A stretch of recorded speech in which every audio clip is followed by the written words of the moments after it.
আপনার রিজিক কি আপনার হাতে না আল্লাহর হাতে? না, আমাদের রিজিক তো আমাদের হাতে। যে ব্যক্তি মনে করে রিজিক আল্লাহর হাতে, সে কি কখনো ঘুষ নিতে পারে? সে অন্যের সম্পদ আত্মসাৎ করতে পারে? সে অন্যের জমি সিজ করতে পারে? সে দুর্নীতি করতে পারে?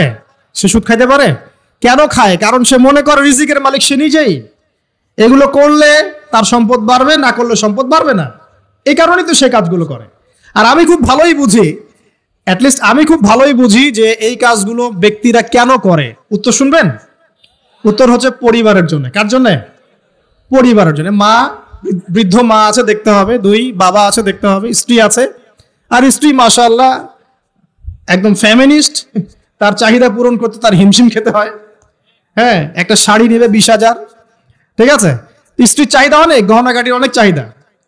আর না দিলে তো আবার সমস্যা, বাসায় গেলে তো মানসিক টর্চার সেলে রেখে দিবে। এখনকার বেশিরভাগ পুরুষই কিন্তু নির্যাতনের শিকার। এখনকার বেশিরভাগ পুরুষ কিন্তু নির্যাতনের শিকার।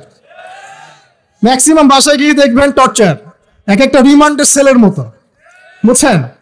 এবং এটা 7 দিন 5 দিন 7 দিনের রিমান্ড না, এটা লাইফ টাইম রিমান্ড, মানে পুরো জীবন ধরে রিমান্ড চলবে আর। তো এই যে সমস্যা, তা কার কার জন্য করি? পরিবার, সন্তান, পিতা মাতা, আত্মীয় স্বজন, এগুলোর জন্য। কিন্তু একটা কথা শোনেন আমার, আমরা যখন মারা যাব না, আমরা মারা গেলে পরে 40 দিন তারা আমাদেরকে মনে রাখবে কিনা সন্দেহ আছে। বিশ্বাস করছেন না? এই যে আমাদের অনেক আত্মীয় স্বজন মারা গেছে না, বছরে একটা বারো কি কবরস্থানে কেউ গিয়েছে? বা হয়তো যায়, মৃত্যুবার্ষিকী ওই দিন যায়, তাই না? দেখেন, আমরা কিন্তু আস্তে আস্তে ভুলে গিয়েছি তাদেরকে, আমরা ব্যস্ত হয়ে গেছি। ঠিক একইভাবে তারাও আমাদেরকে ভুলে যাবে।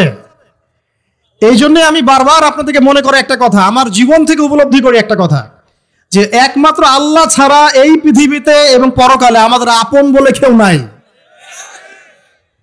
বাকি সবাই সবার স্বার্থের জন্য আছে।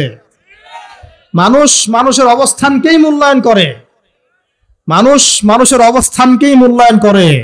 আল্লাহ রাব্বুল আলামিন আপনার ভিতরটাকে ভালোবাসেন। দেখেন, আপনি যখন নামাজ পড়েন নাই, আল্লাহ পাক কিন্তু আপনাকে ধ্বংস করে দেন নাই। আল্লাহ পরম করুণাময় আপনাকে হেদায়েত দিয়ে নামাজি বানিয়ে দিয়েছেন। জীবন অনেক পাপ করেছেন, ইনস্ট্যান্ট আল্লাহ পাক শাস্তি দিতে পারতেন, আল্লাহ পাক দেন নাই। আল্লাহ আপনাকে ভালোবাসেন, আল্লাহ আমাকে ভালোবাসেন। আল্লাহ পাকের এই ভালোবাসার ঋণটা শোধ করার জন্য হলেও নামাজি হয়ে যান, আল্লাহর পথে ফিরে আসেন, দিনের জন্য কিছু করেন, দিনের ফিকির করেন, পড়াশোনা করেন। প্রিয় ভাইরা, আল্লাহ পাক তৌফিক দান করুন। দেখুন, এই রিবা থেকে দূরে থাকার জন্য একটা হাদিস যথেষ্ট, যে 4 শ্রেণীর মানুষকে আল্লাহ রাসূল সাল্লাল্লাহু আলাইহি ওয়াসাল্লাম লাআনত করেছেন, অভিশাপ দিয়েছেন। ইনশাআল্লাহ আজকের লেকচার যাদের কানে যাবে, আমরা যদি না খেয়েও মরে যাই, আল্লাহ পাক না খেয়ে মারবেন না ইনশাআল্লাহ। রিজিক আছে, খাবো ইনশাআল্লাহ। কিন্তু হয়তো বা অভাব হবে, টাকা পয়সা একটু কম হতে পারে, অন্যের 10 তলা ফ্ল্যাট হবে, আমার হবে না, ঠিক আছে? অন্যের এত বিঘা বিঘা জমি আমার হয়তো হবে না, কিন্তু ইনশাআল্লাহ তাআলা এই যে দুনিয়ার মুসাফিরের জীবনটা, এটা মুসাফিরের জীবন না? মুসাফিরের জীবনটা কেটেই যাবে ইনশাআল্লাহ। কাটবে না? যে কোনো ভাবে কেটে তো যাবেই ইনশাআল্লাহ। এই যে পরকালের জীবনটা একটা চেতনার শক্তি, জানেন? দুনিয়াতে যত বাধা বিপত্তি আসুক, গাল মন্দ খান, গীবত তহমত খান, কষ্ট হোক, নির্যাতন হোক, একটা বিষয় মনের মধ্যে শান্তি দেয়। কি শান্তি? যে এই দুনিয়ার জীবনটা তো আর চিরস্থায়ী নয়, এটা তো আর সারা জীবন থাকবে না। ইনশাআল্লাহ এই অবস্থা আস্তে আস্তে পরিবর্তন হয়ে যাবে। ফাইন্না মাআল উসরি ইউসরা, পরকালে ইনশাআল্লাহ পাবো। দুনিয়াতে না পেলে কি হয়েছে, পরকালে পাবো ইনশাআল্লাহ। যুবক ভাই, এসব জেনা ছেড়ে দেন, আল্লাহ রাব্বুল আলামিন আপনার জন্য হুর রেখেছেন জান্নাত, ইনশাআল্লাহ পাবেন ইনশাআল্লাহ। এটা ছেড়ে দেন, সুদ ছেড়ে দেন, আল্লাহ পাক আপনার জন্য হাউজে কাউসার রাখছে ইনশাআল্লাহ, ঠিক আছে? অন্যায় পাপ ছেড়ে দেন, আল্লাহ রাব্বুল আলামিন আপনার জন্য জান্নাত রেডি করে রাখছে ইনশাআল্লাহ। তো এই দুনিয়ার জীবনটা ধোঁকা, একটা ছোট্ট জীবন, পুরো ধোঁকা, কিচ্ছু নাই এর মধ্যে। আমার কথা শোনেন, এই দুনিয়ার জীবনে কিছুই নাই। চারপাশে অনেক কিছু মনে হবে, আপনার বাড়ি আছে, গাড়ি আছে, স্ট্যাটাস আছে, টাকা পয়সা, প্রতিপত্তি সব আছে। আদতে আপনি একা, আদতে আপনাকে একাই কবরে যাওয়া লাগবে, একাই আল্লাহর সাথে হিসেব নিকাশ দিতে হবে। কেউ নাই সাথে, আমাদের সাথে কেউ নাই। কিন্তু আপনি মনে করছেন যে সেলিব্রিটিজম বড়, আমি পলিটিক্যাল নেতা হয়েছি, আমাকে সবাই চেনে, আমি ইকোনমিক সেক্টরে লিড দেই, রাষ্ট্রকে লিড দেই, আমি ধর্মতাত্ত্বিক ক্ষেত্রে লিড দেই, আমাকে দেখলে মানুষ বাহবা দেয়, ইত্যাদি ইত্যাদি। দিন শেষে আমি একা, আপনিও একাই, আমাকেও একাই যেতে হবে, আপনাকে একাই যেতে হবে। এগুলো সব চারপাশের খালি অন্ধ মোহ, আর কিছু না। তো এই মোহের মধ্যে ঢুকে পড়বেন না, আল্লাহ পাক তৌফিক এনায়েত করুন। নবী সাল্লাল্লাহু আলাইহি ওয়াসাল্লাম বারবার বলতেন, আল্লাহুম্মা ইন্নী আউযু বিকা মিন ফিতনাতিদ দুনিয়া, বলতেন না, হে আল্লাহ আমি এই দুনিয়ার ফিতনা থেকে তোমার কাছে আশ্রয় প্রার্থনা করছি। ওয়া ইন্নী আউযু বিকা মিন ফিতনাতিন নিসা, আমি মহিলাদের ফিতনা থেকেও আশ্রয় প্রার্থনা করছি। আরো দোয়া করতেন, আল্লাহুম্মা ইন্নী আউযু বিকা মিন আযাবিল কবর, হে আল্লাহ আমি কবরের আযাব থেকে আশ্রয় প্রার্থনা করছি। ওয়া আযাবি জাহান্নাম, জাহান্নামের আযাব থেকে আশ্রয় প্রার্থনা করছি। ওয়া মিন ফিতনাতিল মাহইয়া ওয়াল মামাত, জীবন মৃত্যুর ফিতনা থেকে আশ্রয় প্রার্থনা করছি। সামনে আসি তো রিবার বিষয়টা বলছিলাম। আইয়ামে জাহিলিয়াতের যে সেই রিবা এখনকার বিশ্বে আছে কি নাই বলেন? ওই সময় না হয় মক্কায় ছিল, এখন কি সারা বিশ্বব্যাপী নাই? বিশ্বের কোন কান্ট্রি রিবা মুক্ত না, বিশ্বের কোন দেশ রিবা থেকে মুক্ত থাকতে পারবে না, এই বিশ্ব পরিচালনা যারা করছে ওদের আন্ডারে থাকলে। কখন হবে বিশ্ব রিবা মুক্ত? একদিন বিশ্ব রিবা মুক্ত হবে ইনশাআল্লাহ।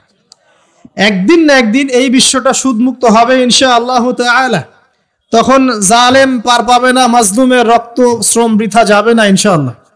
কবে, কত বছর পর আমি জানি না, কিন্তু এতটুকু জানি যে মালহামার পরে যখন আল মাহদি আসবেন এবং তারপর যখন মাসিহুদ দাজ্জাল বের হবে এবং ঈসা ইবনে মারইয়ামকে আল্লাহ পাক নামিয়ে দিবেন, তার হাতে যখন দাজ্জাল নিহত হবে এবং জেরুজালেম থেকে যখন পুরো বিশ্ব শাসন করা হবে মুসলিমদের হাতে, তখন রিবা বলে কিচ্ছু থাকবে না পৃথিবীর ইনশাআল্লাহ। তার আগ পর্যন্ত এই অবস্থা সলভ হবে কিনা আমরা জানি না, হতেও পারে নাও হতে পারে, তবে ওই সময় যে হবে নিশ্চিত ইনশাআল্লাহ। আসুন, আইয়ামে জাহিলিয়াতের আরেকটা বড় পাপ ছিল যে এক ভাই বলেছেন, সেটা হচ্ছে নারীর অবমাননা। কে বলেছে এই কথাটা? সামনে একজন। হ্যাঁ, আইয়ামে জাহিলিয়াতের অন্যতম একটা সেরা পাপ ছিল কি? নারীর অবমাননা। এটা নিয়ে কি বলতে হবে? এখন ধর্মের মধ্যেও আমরা নারীদেরকে অবমাননা করছি। বহু নামাজি ব্যক্তি আছে আমাদের মধ্যে, দেখবেন বোনের সম্পত্তি দেয় নাই, মেয়েকে শিক্ষিত করতে চাচ্ছেন না। কেন চাচ্ছেন না? ওর কি অধিকার নাই শিক্ষার? আপনি কি জানেন যে আয়েশা রাদিয়াল্লাহু আনহার কাছে বহু সাহাবী হাদিসের তালিম নিয়েছেন, বহু হাদিস শিখিয়েছেন কে? মা আয়েশা রাদিয়াল্লাহু আনহা। তো তিনি যদি শিক্ষিত না হতেন শেখাতে পারতেন? তো মেয়েদের শিক্ষার দরকার আছে না? হ্যাঁ, কি বিষয় দরকার? তাদের উপযুক্ত পরিবেশ নিশ্চিত করতে হবে, নিরাপত্তা, পর্দা এগুলো নিশ্চিত করতে হবে। তারপরে মেয়েদেরকে আপনি অবশ্যই শিক্ষিত করবেন। ঘরের কোণে বসে রাখতে কে বলেছে? আপনি নিরাপদ পরিবেশ দেন, পর্দা দেন, তারা মাদ্রাসা যাবে, পড়াশোনা করবে। ঠিক আছে? আল্লাহ পাক আমাদের মা বোনদেরকে শিক্ষিত করার তৌফিক দান করুন, আমিন। ভালো ভালো কোয়ালিটি সম্পন্ন মহিলা মাদ্রাসা গড়ে তোলেন। আর মেয়েরা যদি শিক্ষিত না হয় তাহলে আমাদের বাড়ির বউরা শিক্ষিত হবে না, আর বউ শিক্ষিত না হলে আপনি একা শিক্ষিত হয়ে লাভ নাই। তখন ওই যে বললাম টর্চার সেল, ওই টর্চার সেলে ঢুকতে হবে আর কি। কথা বুঝতে পারছেন না? আগে বিয়ে শাদী করেন, বুঝবেন ইনশাআল্লাহ। আর যারা করেছেন তারা অলরেডি হাসছে যে মিট করে দেয়। ঠিক আছে? আচ্ছা, সামনে আসেন। দেখেন মেয়েদের অবমাননা কিভাবে দেখাবো। সবচেয়ে বড় অবমাননা হচ্ছে ওদের দেহটাকে আমরা এখন পণ্য বানিয়েছি। তো এখানে সমাধান কি? সমাধান আয়েশা রাদিয়াল্লাহু আনহা। সমাধান কে? সমাধান ফাতিমা রাদিয়াল্লাহু আনহা। সমাধান কে? সমাধান খাদিজা রাদিয়াল্লাহু আনহা। আমাদের মা, আমাদের বোন, আমাদের স্ত্রীদেরকে তাদের মতো করে মানুষ করতে হবে, গড়ে তুলতে হবে ইনশাআল্লাহ। দেখবেন নারীর সত্যিকারের সম্মান নিশ্চিত হবে ইনশাআল্লাহ তাআলা। ইসলাম কি কখনো বলেছে যে মেয়েরা কাজ করতে পারবে না, পড়াশোনা করতে পারবে না ইত্যাদি? এই নাস্তিকরা তো ঠুনকো যুক্তি দিয়ে আক্রমণ করে। কে বলেছে সমস্যা? এমন ইসলামিক স্টেট আছে যেখানে একটা স্টুডিও, মনে করেন স্টুডিও, ছবি তোলা হয় কথার কথা, সেখানে সব কর্মী মহিলা, কোনো পুরুষ নাই। একটা মাদ্রাসা, সমস্ত কর্মী মহিলা, কোনো পুরুষ নাই। একটা স্কুল, সবাই মহিলা, কোনো পুরুষ নাই। ওখানে মেয়েরাই পড়ে, মেয়েরাই শেখায়। জায়েজ না জায়েজ বলেন? একটা নিরাপদ পরিবেশে যদি মেয়েরাই মেয়েদের দায়িত্ব নিয়ে পড়াশোনা করায়, ব্যবসা করে, অন্য কিছু করে, জায়েজ না জায়েজ?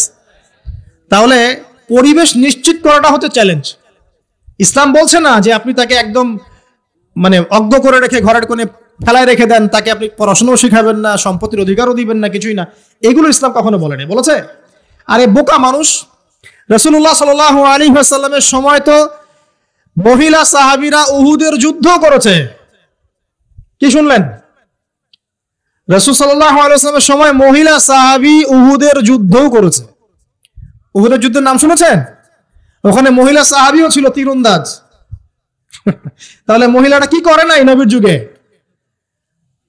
খাদিজা রাদিয়াল্লাহু আনহা যত বড় ব্যবসায়ী ছিলেন, এখন এত বড় ব্যবসায়ী পাবেন?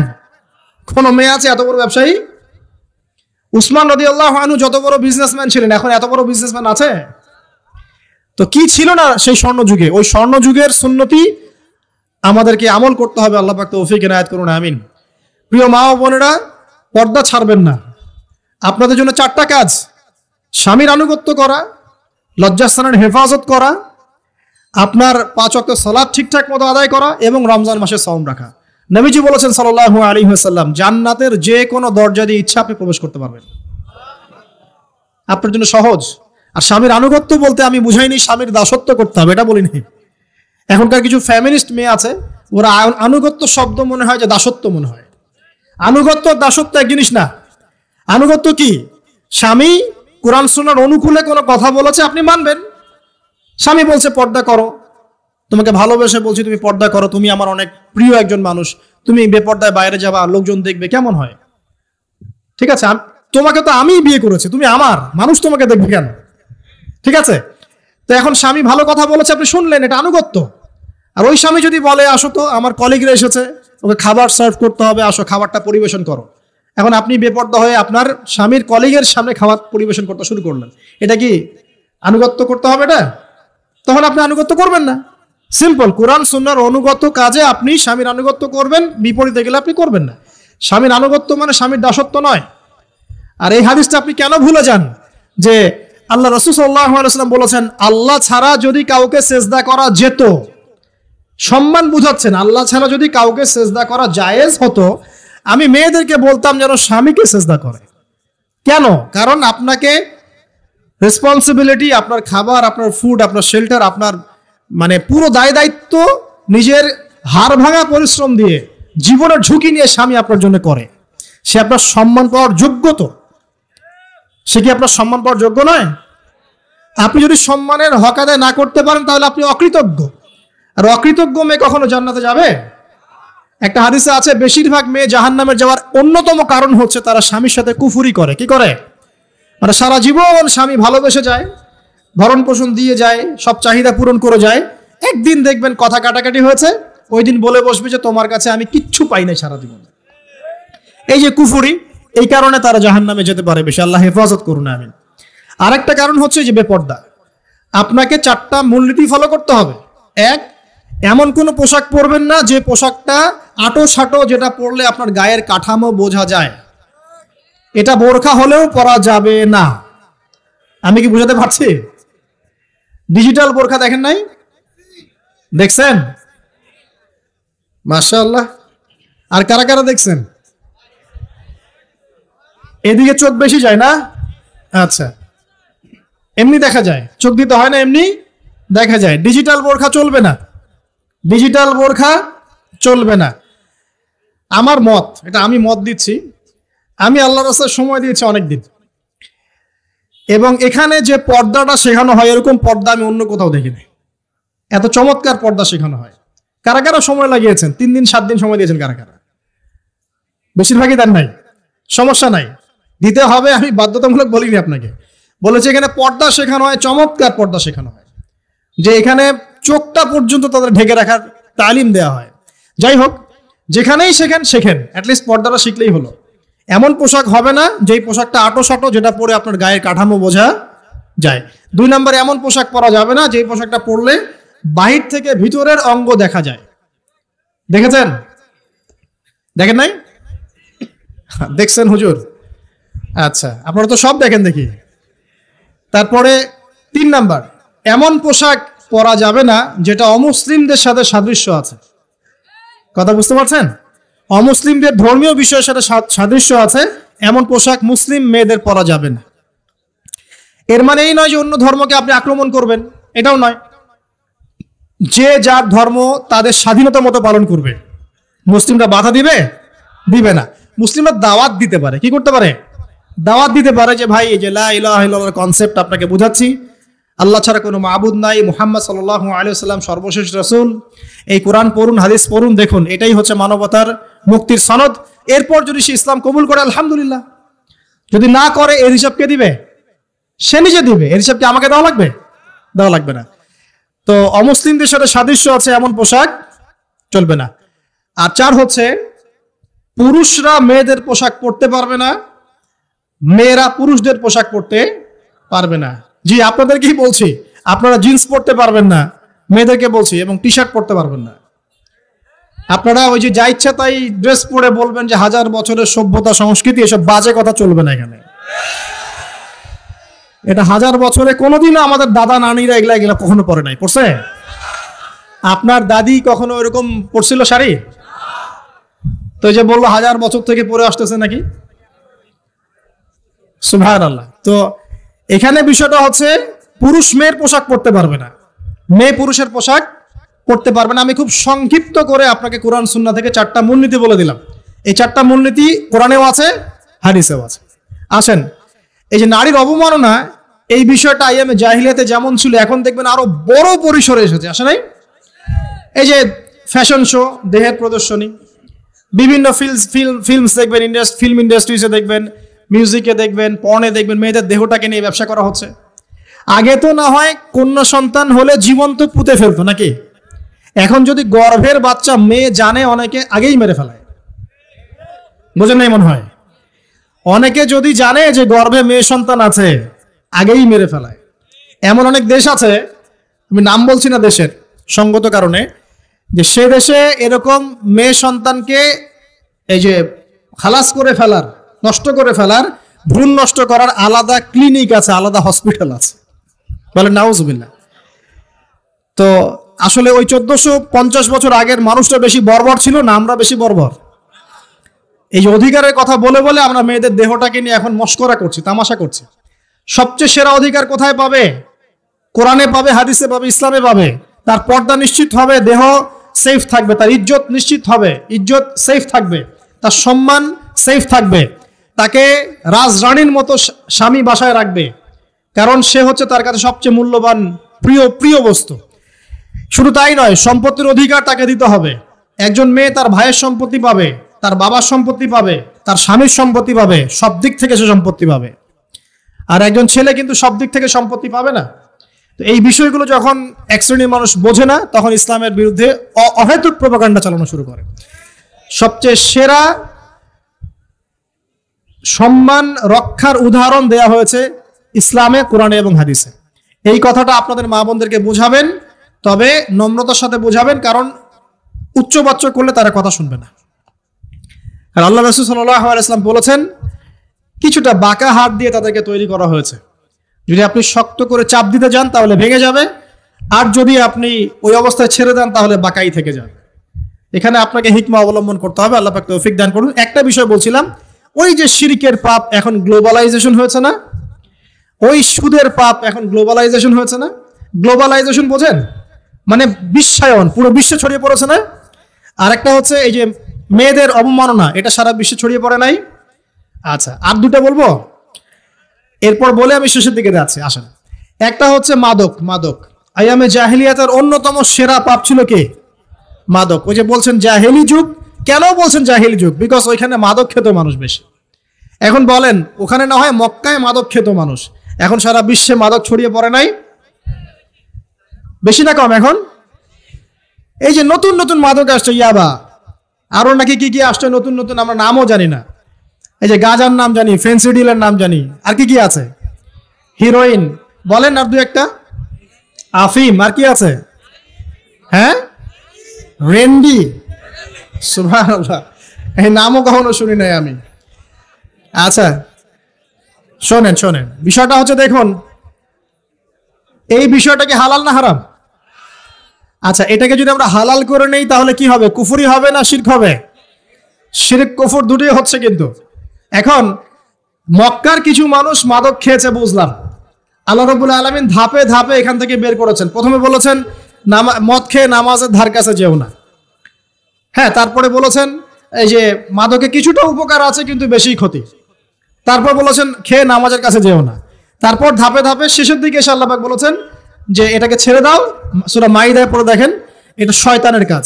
তখন সাহাবায়ে কেরাম রাদিয়াল্লাহু আনহুম পুরোপুরি মাদক থেকে নিজেদেরকে মুক্ত করলেন। এরপরে কি কখনো তারা মাদক ছুঁয়েও দেখেছেন?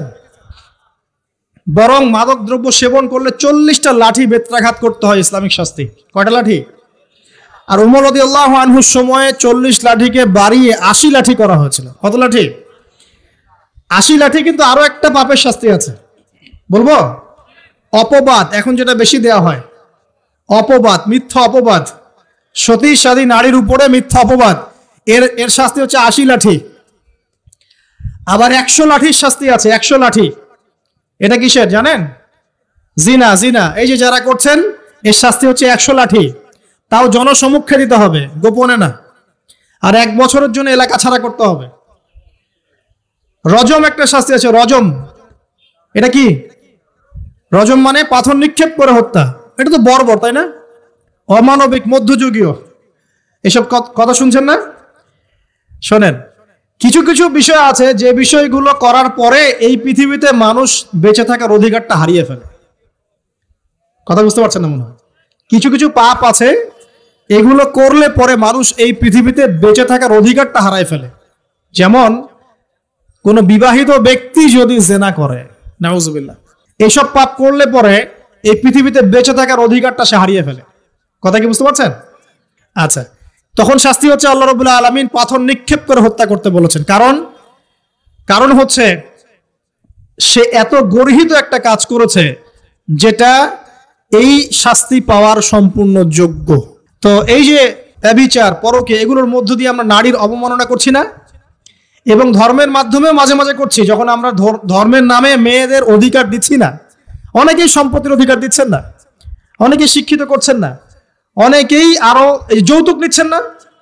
যৌতুক নিচ্ছেন না অনেকেই, যে বিয়ের সময় যৌতুক নেয়, এটা তো মেয়ের উপর, মেয়ের পিতার উপর টর্চার করা, সম্পূর্ণ হারাম, সম্পূর্র্ণ হারাম। তারপরে দেখবেন, রিপোর্টগুলো পড়ে দেখবেন যে এই বছর গভর্নমেন্ট রিপোর্ট অনুযায়ী নিবন্ধিত প্রায় 1339টা মামলা হয়েছে। তো এটা এখন অ্যাভেলেবল, যে কোনো সব জায়গায় হচ্ছে, এখন অ্যাভেলেবল। মানুষ এটাকে স্বাভাবিক মনে করছে, এখন নর্মাল। কি পারে মানুষ এখন এমন মনে করছে। প্রত্যেক দিন পেপার খুলবেন, দেখবেন খবর, প্রত্যেক দিন খবর শুনে খবর। আর সব খবর তো আসে না, আসে হয়তো 10%, 20%, 30%, বেশিরভাগই আসে না। এলাকায় মোড়ে মোড়ে দেখবেন, গ্রামে গঞ্জে শহরে বন্দরে খালি ইফটিজিং দেখবেন, খালি ইফটিজিং। মেয়েদেরকে যৌন হয়রানি করা হচ্ছে, বাসে, অটোতে, টেম্পুতে, সব জায়গায়। বাসের মধ্যে মেয়েকে ফেলা হচ্ছে। একটা বাচ্চা মেয়ে যে বোঝেও না বিষয়গুলো কি জিনিস, ও করা হচ্ছে। এই যে মহামারী, আপনি তো বুঝতে পারছেন না যে আমরা কোন সমাজে আছি। এই সমাজে আপনার মেয়ে তো সেফ না, আমার মেয়ে তো সেফ না। আমার মেয়ে, আপনার মেয়ের ভবিষ্যৎ কি হবে, এর ভবিষ্যতের নিশ্চয়তা কে দিবে? আপনার মেয়ের ইজ্জতের ভবিষ্যতের নিশ্চয়তা কে দিবে? এই নিশ্চয়তা দেওয়ার মতো মানুষ কোথায়, নেতা কোথায়? কারো ঘরের স্ত্রী, কারো ঘরের বোন, কারো ঘরের মেয়ে এখন সেফ না। যে কোনো দিন, যে কোনো জায়গায়, যে কোনো দুর্ঘটনা হতে পারে। বাসে, ট্রাকে, ট্রেনে, অটোতে, সব জায়গায় হতে পারে। আর এগুলোকে আমরা প্রমোট করছি, এখন নগ্নতাকে প্রমোট করছি। এই নগ্নতা সব দিয়ে মানুষের মাথাটাকে পুরো জানোয়ার বানিয়ে ফেলা হয়েছে। দেখাতে দেখাতে ছেলেদের মাথাটাকে জানোয়ার, পশু বানিয়ে ফেলা হয়েছে। এরা এখন বোঝে না যে মেয়ে কি জিনিস, মা কি জিনিস, বোন কি জিনিস, তাও বোঝে না। ভাই বোনের সাথে জেনা করেছে, চাচাতো বোন চাচাতো ভাইয়ের সাথে জেনা করছে, চাচাতো ভাই ফুফাতো বোনের সাথে জেনা করছে।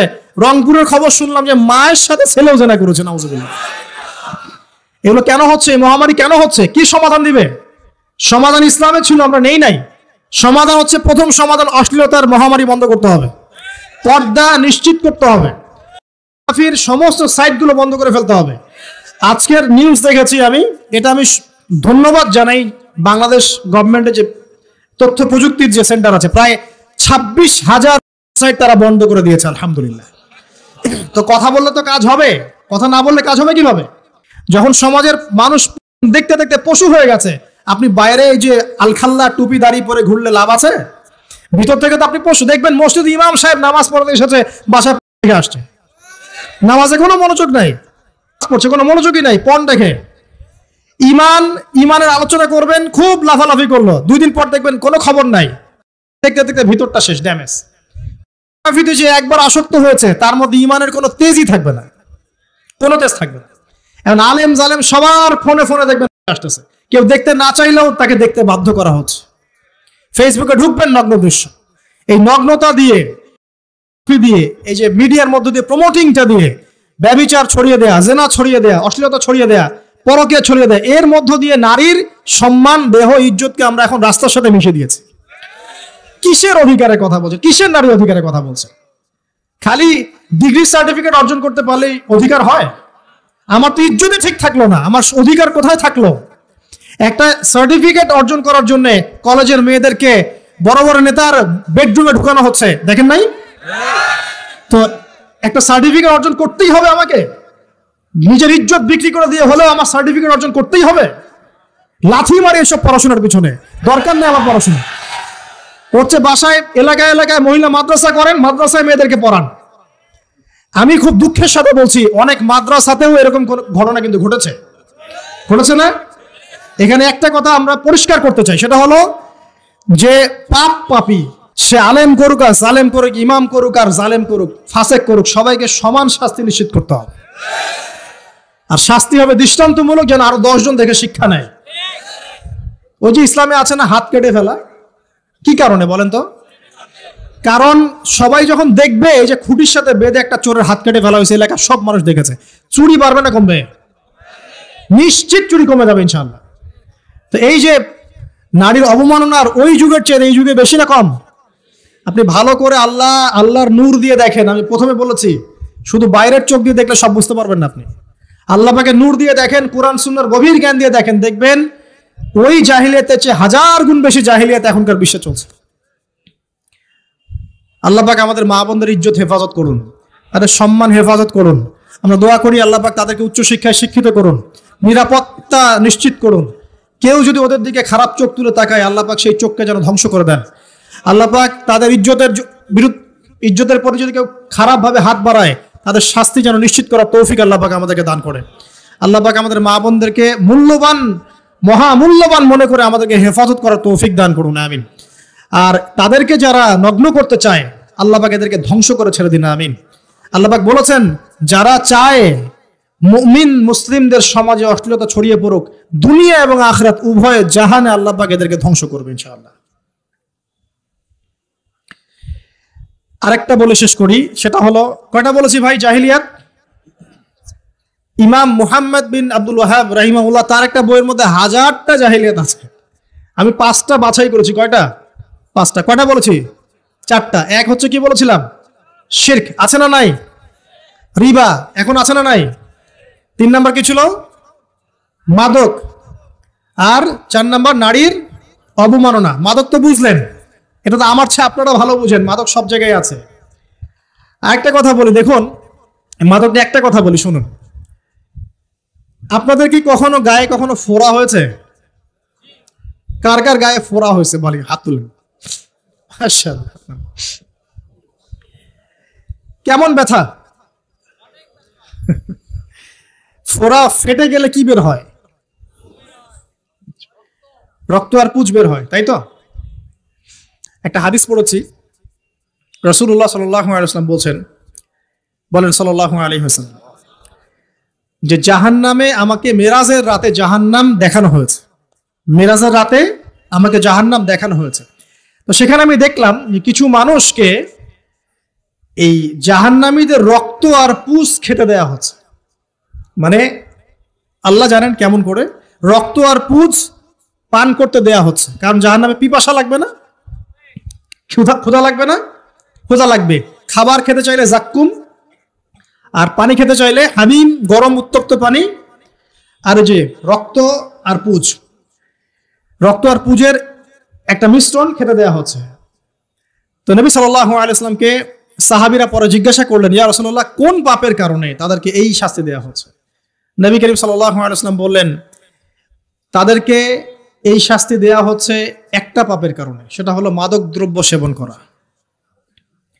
আর ওই পানীয়টার নামও নবীজি বলে গেলেন, তার নাম হচ্ছে তিনাতুল খাবাল। কি নাম? তিনাতুল খাবাল। এই তিনাতুল খাবাল মানে জাহান্নামীদের রক্ত এবং পুঁজ, এটা খেতে দেয়া হচ্ছে মাদকদ্রব্য সেবনকারীদের জন্য। আল্লাহ রাসূল সাল্লাল্লাহু আলাইহি ওয়াসাল্লাম বলেছেন, কোনো ব্যক্তি যদি মাদক সেবন করে, তার 40 দিনের নামাজ কবুল হবে না। সে যদি আবার তওবা করে ফিরে আসে, আল্লাহ পাক মাফ করে দিবেন ইনশাআল্লাহ। যদি আবারও মাদক খায়, আবার 40 দিনের নামাজ কবুল হবে না। তারপর যদি আবার তওবা করে, আবার আল্লাহ মাফ করে দিবেন ইনশাআল্লাহ। তারপর যদি আবার মাদক খায়, আবার 40 দিনের নামাজ কবুল হবে না। তারপর যদি আবার তওবা করে, আবার আল্লাহ মাফ করে দিবেন। তারপরে যদি আবার মাদক খায়, তখন আল্লাহ রাব্বুল আলামিন তাকে তিনাতুল খাবাল পান করাবে। প্রিয় ভাইরা, আপনারা মুসলিম না? আমরা মুসলিম না? মুসলিম যুবকদের সবচেয়ে সেরা অস্ত্র হচ্ছে ঈমান এবং নৈতিকতা। অন্যরা জাহিলিয়াতের স্রোতে ভেসে যাক, মুসলিম তরুণরা কখনো জাহিলিয়াতে যাবে না ইনশাআল্লাহ। আমার সাথে ওয়াদা করেন যে কোনো প্রকার মাদক দ্রব্যের সাথে সংশ্লিষ্ট থাকবেন না। একটা সিগারেটও কখনো টান দিবেন না, কারণ সিগারেটটা কি? সিগারেট আপনাকে আস্তে আস্তে অন্য মাদকের দিকে নিয়ে যাবে। সিগারেট খাওয়া শিখেছিস, এখন গাঁজাও খা। গাঁজা খাওয়া শিখলে এখন ওটা খা, এই করতে থাকবেন। এক পর্যায়ে আপনি এখান থেকে আর বের হতে পারবেন না। এখানে আপনার দেহের ক্ষতি, আপনার মস্তিষ্কের ক্ষতি, আপনার পরিবারের ক্ষতি। এমন আপনি যদি পরবর্তীতে গিয়ে পরিবার গঠন করতে চান, আপনি সুখী পরিবারও গঠন করতে পারবেন না, কারণ ভিতর থেকে আপনি নিজেকে শেষ করে ফেলেছেন। দুইটা ভয়ঙ্কর পাপের কথা বলে দেই। এই দুইটা পাপে যারা আসক্ত হয়ে আছে, তারা তওবা করে ফিরে আসলে পরেও সারা জীবন তাদেরকে এটা সাফার করতে হবে। কথা বুঝতে পারছেন না? তওবা করে ফিরে এসেছেন মনে করেন, তারপরেও আপনাকে সারা জীবন এই পাপের ফলটা ভোগ করতে হবে। এক, মাদক দ্রব্য দীর্ঘদিন সেবন করেছেন, তওবা করেছেন, ফিরে এসেছেন, আল্লাহ হয়তো মাফ করে দিয়েছেন, আল্লাহ পাক মাফ করে দিয়েছেন, বাট আপনি আপনার দেহের যে ক্ষতিটা করে ফেলেছেন, এটা পোষাতে পারবেন না। এক নাম্বার। দুই, তখন আপনি যদি বিয়ে করেন, আপনি স্ত্রীকে সন্তুষ্ট করতে পারবেন না। হ্যাঁ। দুই নাম্বার হচ্ছে এই যে গোপনে যুবকরা যে পাপটা করে, মাস্টারবেশন, যেটাকে আমরা বলি হস্তমৈথুন, এই পাপ যেসব যুবকরা করছে বা করে, এবং অ্যাভেলেবেল এই পাপটা সবাই করে, কারণ এখন পর্নের যুগ। পর্ন দেখলে তো আর কোনো উপায় নাই, তখন তো এই পথেই যেতে হচ্ছে, নিজের উপরে নিজেকে জুলুম করতে হচ্ছে। যারা হস্তমৈথুন অভ্যস্ত হয়ে গেছে, এরা যদি তওবা করে ফিরেও আসে, শরীরের যে ক্ষতিটা হয়েছে এটা পূরণ হবে না কখনো। দেখেন, আমার মতো বয়সে, আমার চেয়ে প্রায় 10 বছর বয়স আগেই তারেক বিন জিয়াদ স্পেন জয় করেছিল। আমার যে বয়স এখন চলছে 30 পার হয়ে গেছে, এর চেয়ে আরো প্রায় 10 বছর আগে মুহাম্মদ বিন কাসিম এই সিন্ধু জয় করেছিল। এখন যে ইসলাম আপনি ভোগ করছেন, এটা তাদের ফল, তাদের এই জিহাদের ফল। তো এখন আমাদের এই যে 20 বছর 30 বছরের যুব সমাজের দিকে তাকায় দেখেন, একবার তাকায় দেখেন, চেহারাগুলো একটু দেখেন, চেহারা দেখেন, এক একটা চেহারা দেখেন, চেহারায় নূর নাই, নষ্ট হয়ে গেছে, নামাজ নাই, চোখগুলো বসে যাচ্ছে, কারণ সারা রাত জেগে থাকছে। ওই যে টিকটক টিকটক টিকটক সারা রাত, হ্যাঁ, সারা রাত ফোনে, সারা রাত গল্প গুজব। রাত্রেবেলা দেখবেন, রাত্রেবেলা শহর যেন জীবিত হচ্ছে। রাত্রেবেলা ক্যারাম খেলে, রাত্রে লুডো খেলে, রাত্রে এটা করে, রাত্রে সেই, সারাদিন ঘুম, সারাটা দিন ঘুম। আপনি কি জানেন সারা রাত কে জেগে থাকে? সারা রাত কে ঘুমায় আর সারা দিন কে জেগে থাকে? সারা রাত জেগে থাকে কুকুর, এবং সারাদিন ঘুমায় কুকুর। আর দেখবেন আপনি বিড়ালকে দেখবেন, ও কিন্তু রাত্রে ঘুম, এবং দিনের বেলা সে অ্যাক্টিভ। পাখিকে দেখবেন, পাখি সন্ধ্যা হলো একদম ঘরে, যেই সূর্য ডুববে পাখি একদম ঘরে, দেখেন না? পাখি ঘরে। আর যেই ফজর হবে পাখি বের হয়ে গেল। আর আল্লাহ রাসূল সাল্লাল্লাহু আলাইহি ওয়াসাল্লাম হয়তো বা এই কারণেই, আল্লাহ ভালো জানেন, তিনি বলেছেন এমন কিছু মানুষ জান্নাতে যাবে যাদের মনটা হবে পাখির মতো। সুবহানাল্লাহ। দেখেন পাখি কি করে, একদম সন্ধ্যা হলো ঘরে ঢুকে গেল, যেই ফজর হবে একদম ফজরের আগে আগে সে বের হয়ে গেল। তো পাখির মতো হওয়ার চেষ্টা করেন, পাখির মতো লাইফস্টাইলে আসেন, এবং সে সারাদিন পরিশ্রম করে রিজিকের জন্য, করে না? আল্লাহ পাক পাখিকে রিজিক দেন কি চাকরির মধ্য দিয়ে, না ব্যবসার মধ্য দিয়ে? কিভাবে সে রিজিক পায়? তাওয়াক্কুল, তাওয়াক্কুল, আল্লাহর প্রতি তাওয়াক্কুল। আর তাওয়াক্কুল করে কি সে ঘরে বসে থাকে, না রিজিক সার্চ করে, রিজিক তালাশ করে? আপনিও রিজিক তালাশ করেন, আল্লাহ পাক রিজিক দিবে ইনশাআল্লাহ তাআলা। প্রিয় যুবক ভাইরা, আল্লাহর ওয়াস্তে তওবা করেন। যারা যারা মাদক দ্রব্যের সাথে সংশ্লিষ্ট আছেন বা থাকার সম্ভাবনাও ছিল, এর ধার কাছেও যাবেন না। ওয়াদা করছেন তো? এবং গোপন পাপে লিপ্ত হবেন না, গোপন পাপে লিপ্ত হবেন না। আপনি যৌবনকে ধরে রাখেন, ইনশাআল্লাহ দেখবেন আপনি সারা জীবন এনজয় করতে পারবেন ইনশাআল্লাহ। কিন্তু যদি এখন নিজেকে শেষ করে ফেলেন, এখন নিজেকে শেষ করে ফেললে আপনি বিয়ে করলে পরেও দেখবেন আপনি পস্তাচ্ছেন। ওই যে কলিকাতা হারবালে যেতে হবে, তখন মডার্ন হারবালে দৌড় দিতে হবে। আর সব হারবাল টারবাল খেয়ে লাভ হয় না। কারণ কি? কারণ আল্লাহ প্রদত্ত যে নেয়ামত সেটা আপনি নষ্ট করে ফেলেছেন, এখন এইটা আর আপনি ক্ষতিপূরণ দিতে পারবেন না। অতএব জীবনটাকে সিরিয়াসলি নেন। মুসলিম তরুণ যুবকদেরকে উদ্দেশ্যে বলছি যে আপনারা কায়িক পরিশ্রম করেন, 5 ওয়াক্ত সালাতটা আল্লাহর ওয়াস্তে নামাজে মসজিদে এসে পড়েন। বেশি কিছু করতে বলছি না ভাই, আমার কথা শোনেন, বেশি কিছু করতে বলছি না। আল্লাহর ওয়াস্তে 5 ওয়াক্ত নামাজটা মসজিদে পড়েন, পারবেন না? আচ্ছা, ডেইলি 10টা পৃষ্ঠা করে কোরআন তেলাওয়াত করেন, পারবেন? আল্লাহ তৌফিক দান করুন। ডেইলি 2-4 টাকা করে সদকা করেন, পারবেন? আচ্ছা, প্রত্যেক দিন কিছু দাওয়াতি কাজ করেন, আমর বিল মারুফ, সৎ কাজের আদেশ করবেন, নাহি আনিল মুনকার, অসৎ কাজে নিষেধ করবেন, পারা যাবে ইনশাআল্লাহ।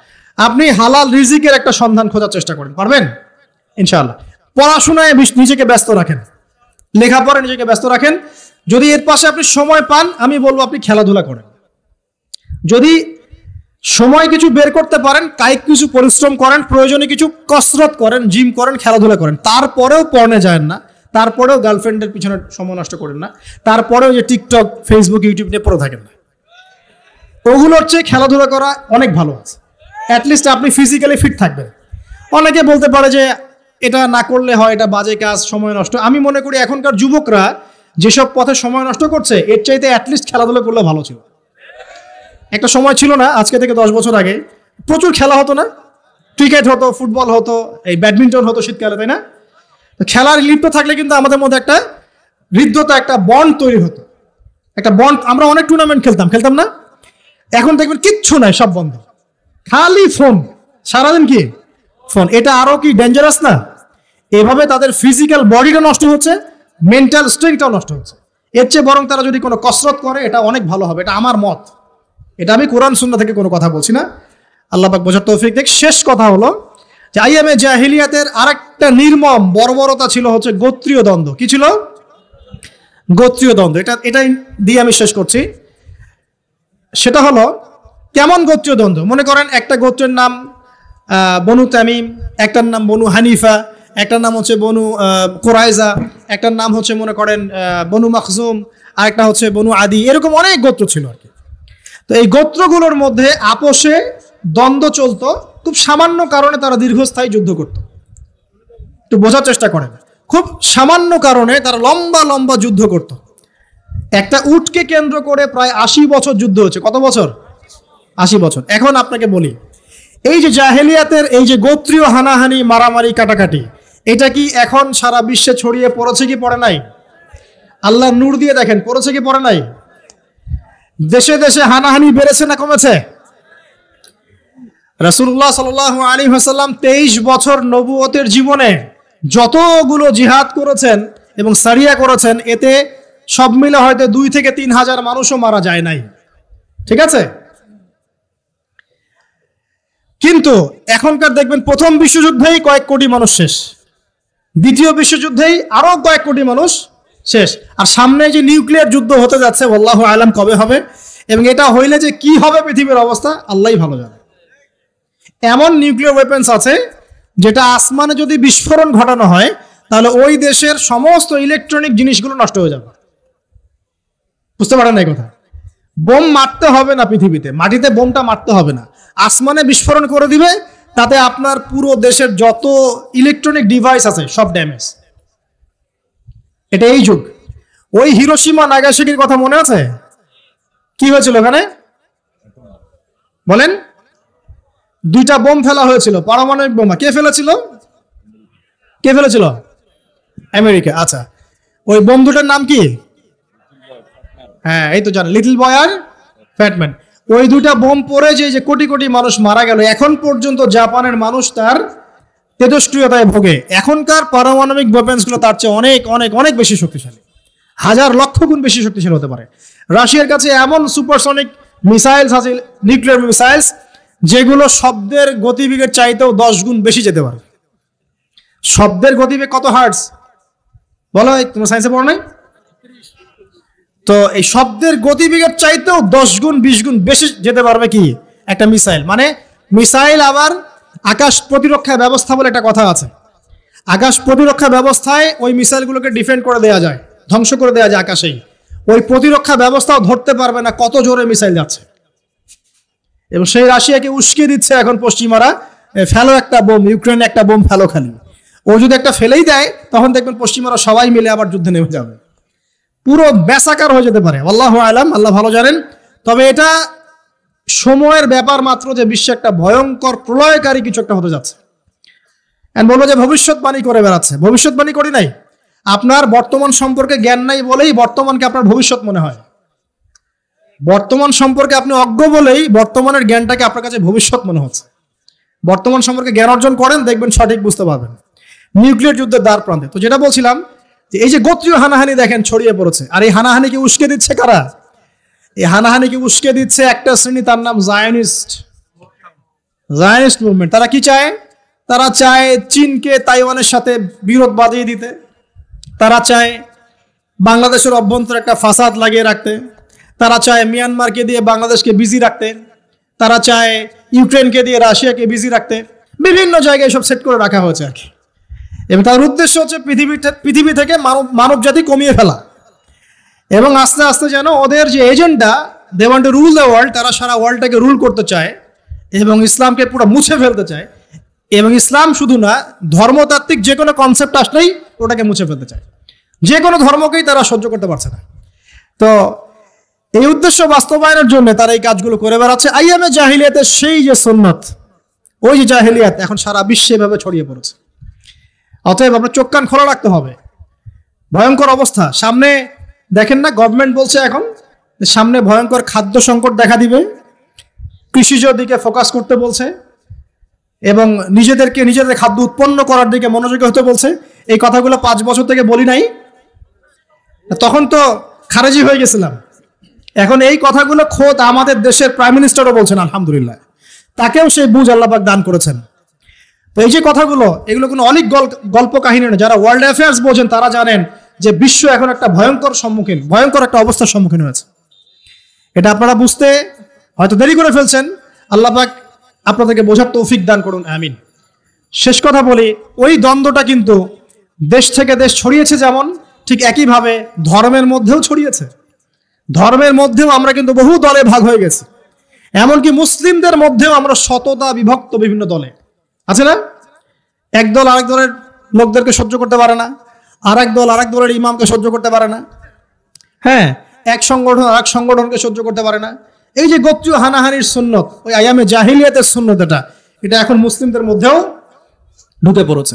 তো প্রিয় ভাইরা, দেখুন, আমি এক কথায় বোঝাতে চাইলাম যে জাহিলি যুগ আপনি যেটাকে বলছেন, আইয়ামে জাহিলিয়াত যেটাকে বলছেন, যে কারণে বলছেন, ওই কারণগুলো প্রত্যেকটা কারণ এখনকার বিশ্বে মজুদ আছে।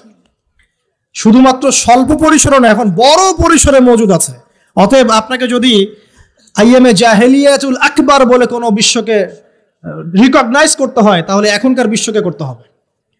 অতএব এই ওয়ার্ল্ড অ্যাফেয়ার্সটাকে বোঝেন, জাহিলিয়াতটাকে বোঝেন।